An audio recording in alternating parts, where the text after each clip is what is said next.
Sababu 5 zenye mashiko zinazofanya baadhi ya watu kujirekodi wanapokuwa wananyanduana. Ni vizuri zaidi kuweza kujua kwamba sio kila mtu aliyepo katika mahusiano au kila mtu aliyepo katika ndoa anapenda kurekodiwa anapokuwa anafanya faragha.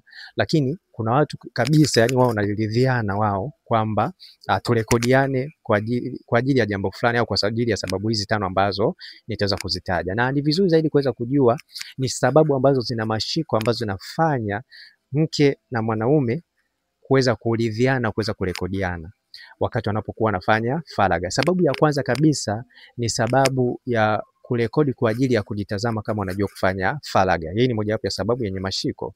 Na pia sababu ya pili ni sababu ya kujirekodi kwa ajili ya kuitumia hiyo video ili waweze kupata hisia za kuendelea kufanya faragha au hisia za kupata hisia za kutaka kufanya faragha. Hii pia ni mojawapo ya sababu ambayo ina mashiko. Na pia sababu ya tatu ni sababu ya kutumia hiyo video kwa ajili ya kujichezea ili aweze kukata nyege. Haijalishi mwanaume, haijalishi mwanamke. Na pia sababu ya 4 ni sababu ya kuitumia kwa ajili ya kumfurahisha mwenza wake au kumsifia mwenza wake pale wanapokuwa anatazama hiyo video. Kwa hiyo ni mojawapo ya sababu kwamba anapokuwa anatazama mfano mmoja mwanaume anausifia, kumbe una mmoja mzuri hivi. Kwa hiyo hii pia ni mojawapo ya sababu ambayo inafanya watu waliopo katika mahusiano au ndoa wale ambao wanaamua kujirekodi. Na pia sababu ya mwisho kabisa ni sababu ya kuitumia kwa ajili ya kujichezea pale mwenza wake anapokuwa mbali. Hii pia ni mojawapo ya sababu.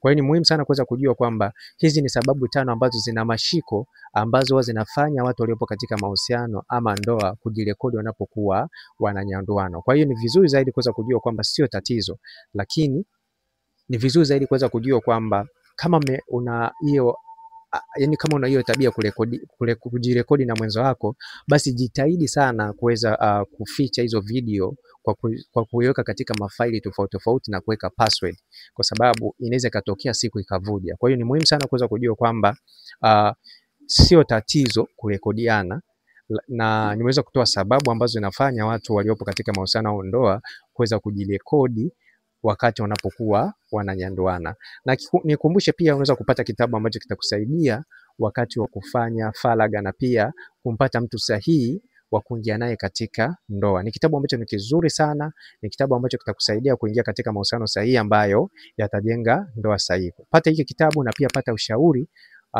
wa mahusiano au video za siri za mapenzi kwa njia ya WhatsApp. Ni cheki WhatsApp kwenye namba 0713 7287 36. Na kama utakuwa nje ya Tanzania, anza na jumlisha 255 713 7287 36. Asante.